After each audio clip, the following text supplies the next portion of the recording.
സ്വാമിയേ ശരണമയ്യപ്പ. അപ്പോൾ മണ്ഡലകാലത്തിന് ആരംഭം കുറിച്ചുകൊണ്ട് ഇന്ന് വൃശ്ചികം 1 ഞങ്ങൾ ശബരിമല യാത്ര പോവുകയാണിന്ന്. ഇത്തവണ ഇരുമുടിക്കെട്ട് ഏന്താതെയാണ് നമ്മൾ ശബരിമലയ്ക്ക് പോകുന്നത്.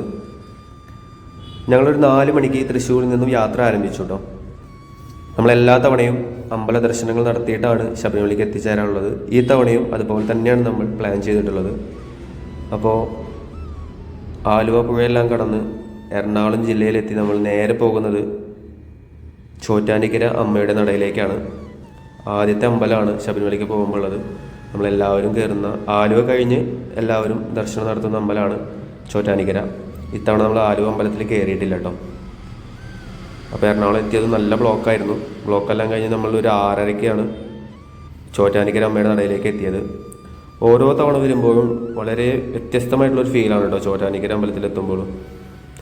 മേൽക്കാവിൽ തൊഴുമ്പോൾ വളരെ പ്ലസൻ്റ് ആയിട്ടുള്ള ഫീലാണെങ്കിൽ നേരെ മറിച്ചാണ് കീഴ്ക്കാവിലെത്തുമ്പോഴുള്ള അവസ്ഥ. എനിക്ക് മാത്രമല്ല, കൂടെയുള്ള ഫ്രണ്ട്സിന് എല്ലാവർക്കും അങ്ങനെ തന്നെയാണ്. അത് അവിടുത്തെ കാഴ്ചകൾ കൊണ്ടാവാം, പോയിട്ടുള്ളവർക്ക് മനസ്സിലാവും. കീഴ്ക്കാവിലെത്തുമ്പോൾ നമുക്കൊരു നെഗറ്റീവ് എനർജിയാണ് എനിക്ക് എപ്പോഴും ഫീൽ ചെയ്തിട്ടുള്ളത്. സോ നമ്മൾ അതിനുശേഷം നേരെ ഭക്ഷണം കഴിക്കാനായിട്ട് തീരുമാനിച്ചു കേട്ടോ. കാരണം ഇനി പോകുന്ന വഴിയിലെല്ലാം ഭക്ഷണം കിട്ടിയോളൊന്നുമില്ല. കാരണം നമ്മളിനി 2-3 അമ്പലങ്ങളിൽ കയറാനുണ്ട്. അതിനുശേഷം നമ്മൾ നേരെ എരുമയിലേക്കാണ് യാത്ര തിരിക്കാൻ പോകുന്നത്.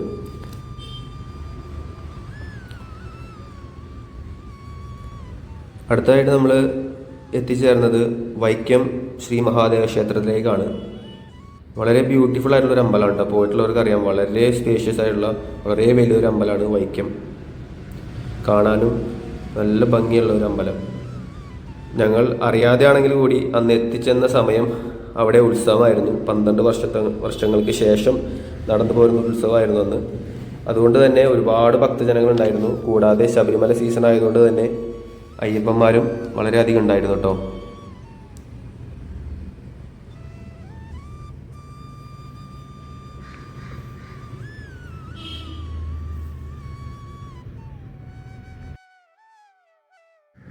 അഞ്ചാനയ്ക്കുള്ള ഉത്സവമായിരുന്നു അവിടെ നടക്കുന്നുണ്ടായിരുന്നത്.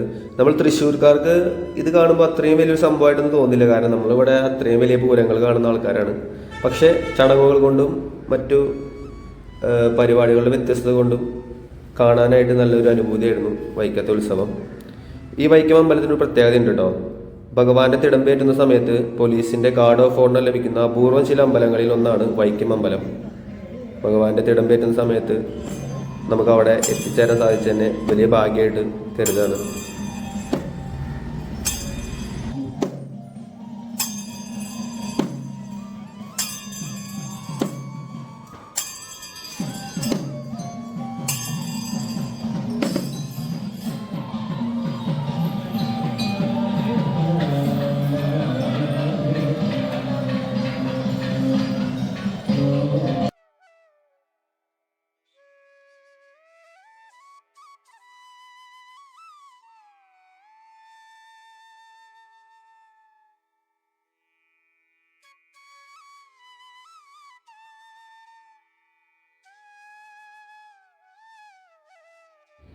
വൈക്കത്ത് നിന്ന് നമ്മൾ നേരെ പോയത് ഏറ്റുമാനൂരാണ്.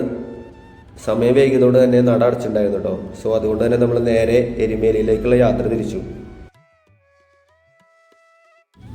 ഞാനത് 15ാമത്തെ തവണയാണ് ശബരിമല യാത്ര നടത്തുന്നത്.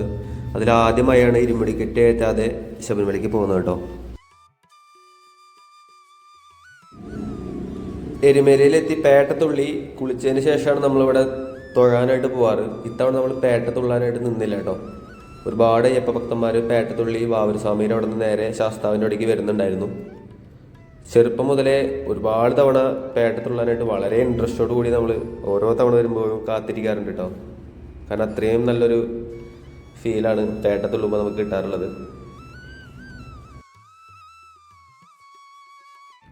വാവൂർസ്വാമിയും അയ്യപ്പസ്വാമിയും തമ്മിലുള്ള ബന്ധം, അല്ലെങ്കിൽ അവരെ തമ്മിലുള്ള സുഹൃത്ത് ബന്ധം നമ്മൾ ഒരുപാട് സിനിമകളിലൂടെയും സീരിയലുകളുടെയൊക്കെ നമ്മൾ ചെറുപ്പം മുതലേ കേട്ടിട്ടുള്ളതാണ്.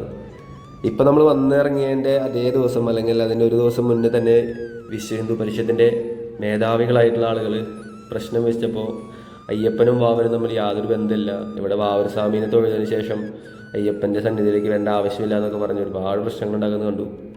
എന്തിനാണ് ഇങ്ങനെയുള്ള ഇഷ്യൂസ് ഉണ്ടാകുന്നതെന്ന് ദൈവത്തിനറിയാം. നമ്മളങ്ങനെ എരുമേലിയിൽ നിന്ന് നേരെ നിലയ്ക്കലെത്തിയിട്ടുണ്ട് കേട്ടോ. നമുക്ക് പാർക്കിംഗ് കിട്ടിയത് നിലയ്ക്കലാണ്. നമ്മൾ ഇത്രയും ചെറിയൊരു കാറിൽ പോയിട്ട് വരെ നമുക്ക് പമ്പയിൽ പാർക്കിംഗ് ലഭിച്ചില്ല. അത് ദേവസ്വത്തിൻ്റെ മറ്റൊരു ബിസിനസ്, KSRTCക്ക് ലാഭം ഉണ്ടാക്കാൻ വേണ്ടി അല്ലെങ്കിൽ KSRTCനെ രക്ഷപ്പെടുത്താൻ വേണ്ടി ഗവൺമെൻറ്റിൻ്റെ ഓരോരോ പരിപാടികളാണ്. കാരണം അത്രയധികം സ്പേസ് പമ്പയിൽ പാർക്കിങ്ങിനായിട്ടുണ്ട്. നമ്മൾ ചെറുപ്പം മുതൽ പോകുന്ന ആൾക്കാരോട് തന്നെ പമ്പയിൽ എവിടെയൊക്കെ പാർക്കിംഗ് സ്പേസ് ഉണ്ടെന്നുള്ളത് നമുക്ക് നന്നായിട്ട് അറിയാം. കൂടാതെ നമ്മൾ അവിടെ എത്തിയതിന് ശേഷം അത് നോക്കിയിരുന്നു, നല്ലോണം സ്പേസ് അവിടെ ഉണ്ട്. എന്നിട്ടും അവർ നമുക്ക് അവിടെ പാർക്കിംഗ് അനുവദിച്ചില്ല. അവരങ്ങനെ KSRTCനെ രക്ഷിക്കട്ടെ. അപ്പോൾ KSRTC കയറി നമ്മൾ നേരെ പമ്പയിൽ എത്തിയിട്ടുണ്ട്. ഇനി ഇവിടെ കുളിച്ച് തൊഴുത് ഗണപതി കോവിൽ തൊഴുതിന് ശേഷം നമുക്ക് നേരെ മല ചവിട്ടാം.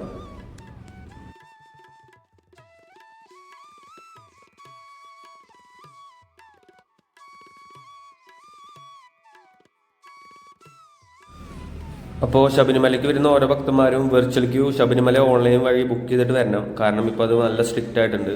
അത് കാണിച്ചാൽ, ബുക്കിംഗ് കാണിച്ചാൽ മാത്രമേ നമുക്ക് അവിടെ കടത്തി വിടുന്നുള്ളൂ കേട്ടോ.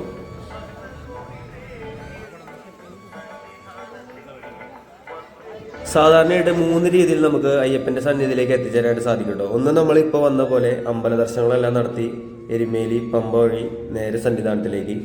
അതുപോലെ തന്നെ മറ്റൊരു വഴിയുള്ളത് എരുമേലിൽ നിന്നും കാൽനടയായിട്ട് പരമ്പരാഗത കാനനപാതയിലൂടെ നേരെ പമ്പയിലെത്താം. പമ്പയിൽ നിന്നും സാധാരണ പോലെ തന്നെ മല ചവിട്ടി സന്നിധിയിലേക്ക് എത്താം.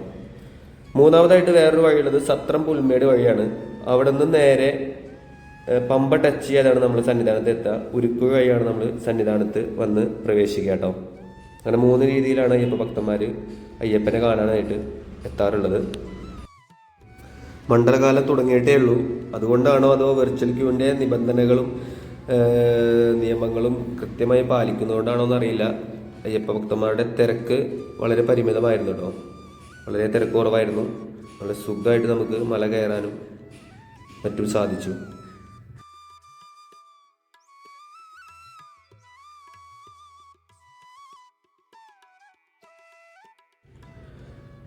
നമ്മളവിടെ മല കയറി നീലിമല ടോപ്പിലേക്ക് എത്തിയിട്ടുണ്ട്. ഇവിടെ ഒരുപാട് കടകൾ വളരെ സജീവമായിട്ട് പ്രവർത്തിക്കുന്നുണ്ട് കേട്ടോ. നമുക്ക് പോകുന്ന വഴിയിൽ ദാഹം ശമിപ്പിക്കാനും നമുക്ക് ക്ഷീണം തോന്നുമ്പോൾ എന്തെങ്കിലും ഭക്ഷണം കഴിക്കാനൊക്കെ ആയിട്ട് ഒരുപാട് കടകളുണ്ട്.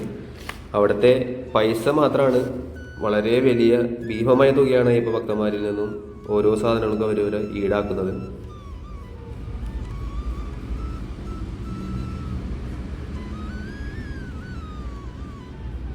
രാവിലെ 6 മണിക്കാണ് നമ്മൾ മല ചവിട്ടാൻ തുടങ്ങിയത്. അതുകൊണ്ട് തന്നെ നല്ല കോടയും തണുപ്പുണ്ടായിരുന്നു. പതിവിലും വിട്ട് നമ്മൾ ഒരുപാട് തവണ വന്നിട്ടുണ്ടെങ്കിലും ഇത്രയും തണുപ്പുള്ളൊരു സമയത്ത് മല കയറുന്നത് ആദ്യമായിട്ടായിരുന്നു കേട്ടോ. പോകുന്ന വഴിയിൽ ഇങ്ങനെ ഒരുപാട് കുരങ്ങന്മാരെയും മറ്റും നമുക്ക് കാണാനായിട്ട് സാധിക്കും. ഫോണും കാര്യങ്ങളൊക്കെ നമ്മൾ സൂക്ഷിച്ച് വയ്ക്കണം. കാരണം ഇവർ വന്ന് എപ്പോഴാണ് തട്ടിപ്പറിച്ച് കൊണ്ടുപോകാന്നുള്ളത് നമുക്ക് പറയാൻ പറ്റില്ല. ശരണമയ്യപ്പ, അപ്പാച്ചുമേട്ടിൽ ഉണ്ട വഴിപാട് സമർപ്പിക്കാം. ഇഷ്ട വഴിപാടായ ഉണ്ട വഴിപാട് അപ്പാച്ചുമേട്ടിൽ സമർപ്പിക്കാം. സ്വാമി അയ്യപ്പനെ കാണാനെത്തുന്ന ഭക്തർക്ക് അപ്പാച്ചുമേട്ടിൽ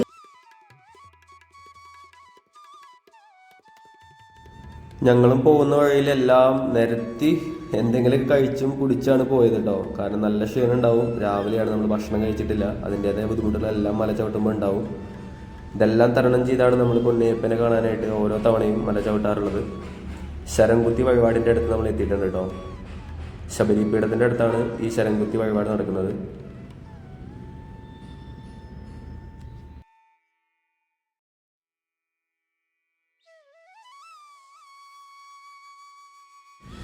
ശബരിമലയിൽ പോലീസുകാരെ കാണുമ്പോൾ നമുക്ക് പ്രത്യേക ഒരു ഇഷ്ടവും ബഹുമാനമൊക്കെ തോന്നും കേട്ടോ. കാരണം സാധാരണ നമ്മൾ റോഡിൽ പോകുമ്പോൾ നമ്മളെ കൈ കാണിച്ച് ഫൈൻ വാങ്ങാൻ നിൽക്കുന്ന പോലീസുകാരെയോ ഒന്നുമല്ല നമുക്ക് അവിടെ എത്തുമ്പോൾ ഓർമ്മ വരിക. അവരെയും നമ്മളൊരു അയ്യപ്പ ഭക്തന്മാരായിട്ട് തന്നെയാണ്, അല്ലെങ്കിൽ അത്രയും പ്രതിശുദ്ധിയോട് കൂടിയാണ് അവരും അവിടെ ഡ്യൂട്ടിക്ക് നിൽക്കാറുള്ളത്. അവരെ കാണുമ്പോൾ അവർ വളരെ ഫ്രണ്ട്ലി ആയിട്ട് തന്നെയാണ് നമ്മൾ സംസാരിക്കുന്നത് കേട്ടോ. ഇവിടെ ചെറിയൊരു ഇഷ്യൂ നടക്കുമായിരുന്നു. ഒരു തമിഴ് സ്വാമികളായിരുന്നു ഫുള്ളും. ആക്ച്വലി നമ്മൾ പോകുന്ന വഴിയിൽ തിരിച്ചു വരുമ്പോൾ നമ്മൾ അയ്യപ്പസ്വാമി റോഡ് വഴിയാണ് വരേണ്ടത്. അതാണ് അവിടുത്തെ നിയമം ഇപ്പോഴത്തെ. അപ്പോൾ അവർ ഇതുകൂടെ തന്നെ ഇറങ്ങണം, നമ്മൾ വന്ന വഴി തന്നെ ഇറങ്ങി പമ്പയിൽ എത്തണം എന്നുള്ള വാശിയിൽ അവിടെ പോലീസുകാരായിട്ട് വഴക്കിട്ടുകൊണ്ടിരിക്കുകയായിരുന്നു. നല്ല ബഹളമായിരുന്നു കേട്ടോ. അങ്ങനെ ബഹളം ഉണ്ടാക്കുന്ന ഒരു കാര്യമില്ല. കാരണം വളരെ തിരക്ക് കുറഞ്ഞ രീതിയിൽ നമുക്ക് അയ്യപ്പസ്വാമി റോഡ് വഴി ഈസി ആയിട്ട് നമുക്ക് പമ്പയിലേക്ക് തിരിച്ചിറങ്ങാനായിട്ട് സാധിക്കും. പിന്നെ എന്തിനാണ് അവിടെ പ്രശ്നം ഉണ്ടാക്കുന്നത് അവർക്ക് മാത്രമേ അറിയുള്ളൂ. അമ്പലത്തിലേക്ക് പോകുമ്പോഴുള്ള കാടിൻ്റെ കാഴ്ചകളും താഴ്വരകളുടെ കാഴ്ചകളും മലയുടെ കാഴ്ചകളും എല്ലാം വളരെ ഭംഗിയുള്ളതാണ് കേട്ടോ. കാണുന്നത് പോലെ തന്നെ അടിപൊളിയാണ് കാണാനായിട്ട്. ഓരോ തവണ വരുമ്പോൾ വളരെ പുതുമയാണ് നമുക്ക് തോന്നാറുള്ളത് കേട്ടോ. നമ്മളങ്ങനെ നടന്ന് നടപ്പന്തലിലേക്ക് പ്രവേശിച്ചു.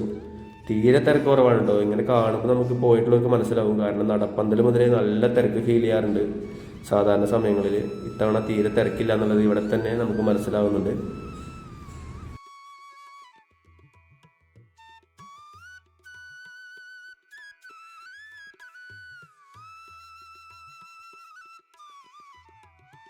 അങ്ങനെ കുറേ നാളത്തെ കാത്തിരിപ്പിന് ശേഷം നമ്മൾ അയ്യപ്പൻ്റെ സന്നിധിയിലേക്ക് എത്തിച്ചേർന്നുകൊണ്ടിരിക്കുകയാണ്. പ്രത്യേക ഒരു അനുഭൂതിയാണ് കേട്ടോ സ്വാമീനെ കാണാനായിട്ട് നമ്മൾ എത്തിച്ചേരുന്ന ഒരു നിമിഷം എന്ന് പറയുന്നത്. നമ്മൾ ഇത്രയും കഷ്ടപ്പെട്ട് കാനനപാത താണ്ടി പമ്പയിൽ നിന്നും കല്ലും മുള്ളും താണ്ടി, ഇപ്പോൾ കല്ലും മുള്ളൊന്നുമല്ല, കോൺക്രീറ്റ് ചെയ്തിട്ടുള്ള റോഡാണ്. പണ്ടത്തെ ഫീലൊന്നും കയറുമ്പോൾ നമുക്ക് സത്യം പറഞ്ഞാൽ കിട്ടുന്നില്ല. അല്ലെങ്കിൽ ആ ബുദ്ധിമുട്ടൊന്നും നമുക്കിപ്പോൾ അയ്യപ്പന്മാർക്ക് ഇല്ല കേട്ടോ. ചെറുപ്പത്തിലൊക്കെ പോകുമ്പോഴുള്ള റോഡും കാര്യങ്ങളും അപേക്ഷിച്ച് നോക്കുമ്പോൾ ഇപ്പോൾ വളരെ സ്വർഗ്ഗമാണ്. അപ്പോൾ ഒരുപാട് അയ്യപ്പന്മാർ 18-ാം പടി കയറുന്നത് കാണാം. നമ്മൾ ഇരുമുടി ഏറ്റാത്തതുകൊണ്ട് തന്നെ നമുക്ക് 18-ാം പടി കൂടി സന്നിധാനത്ത് എത്താനായിട്ട് സാധിക്കില്ല. നമ്മൾ ഇപ്പുറത്തെ വഴിയിലൂടെ വന്ന് വേണം അയ്യപ്പനെ ദർശിക്കാനായിട്ട്. പറഞ്ഞ പോലെ തന്നെ തിരക്ക് നല്ല കുറവാണ്. അല്ലെങ്കിൽ ഈ സ്പേസിലൊക്കെ അത്രയധികം ആൾക്കാരുണ്ടാവാറുണ്ട് കേട്ടോ.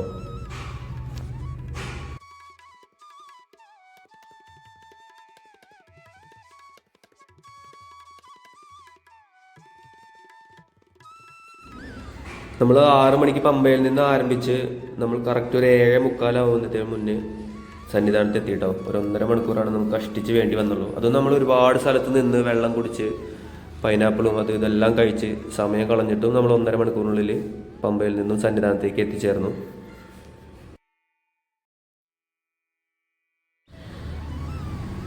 കെട്ടുനിറച്ച് വരാത്തതുകൊണ്ട് തന്നെ നമുക്കൊരു വിഷമം ഉണ്ടായിട്ടോ. 18-ാം പടി കയറാൻ പറ്റാത്തൊരു വിഷമം പറഞ്ഞറിയിക്കാൻ പറ്റില്ല. കാരണം ഇത്രയും നാളില്ലാത്തൊരു അനുഭവമായിരുന്നു. കാരണം ഇത്രയും വർഷം വന്നതും കെട്ടിയേറ്റി ആയതുകൊണ്ട് തന്നെ 18-ാം പടി കയറാൻ സാധിക്കാത്തത് വളരെയധികം വിഷമം ഉണ്ടാക്കി.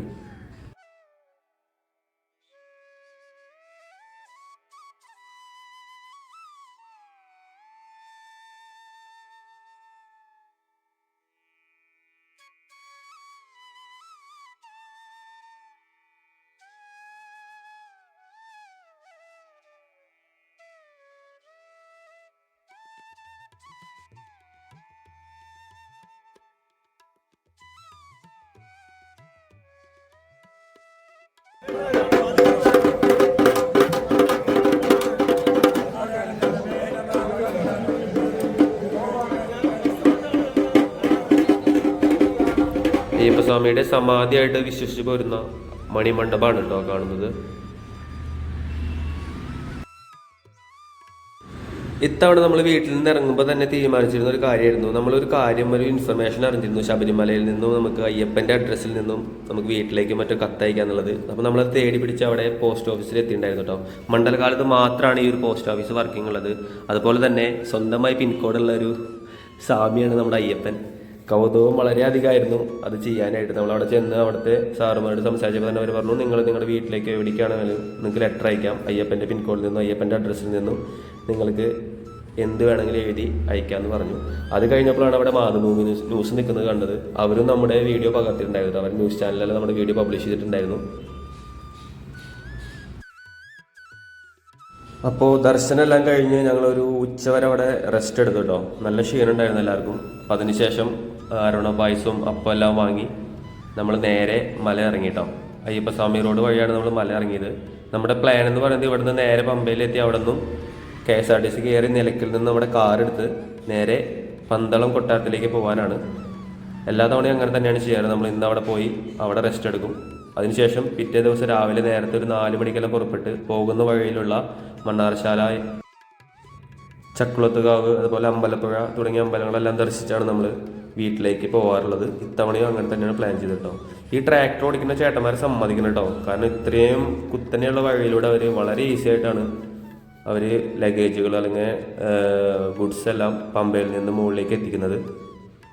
നമ്മൾ പോയിരുന്ന വഴി നല്ലൊരു വ്യൂ കണ്ടപ്പോൾ നിർത്തിയാണ് കേട്ടോ. അവിടെ പൈനാപ്പിൾ കച്ചവടമാണ്, ഫുൾ പൈനാപ്പിൾ തോട്ടങ്ങളാണ് അവിടെ ഉണ്ടായിരുന്നത്. അപ്പോൾ നമ്മളൊരു 7 മണിയോട് കൂടി നേരെ പന്തളം കൊട്ടാരത്തിലേക്ക് എത്തി. ഇന്ന് ഇവിടെയാണ് സ്റ്റേ ചെയ്യുന്നത് കേട്ടോ.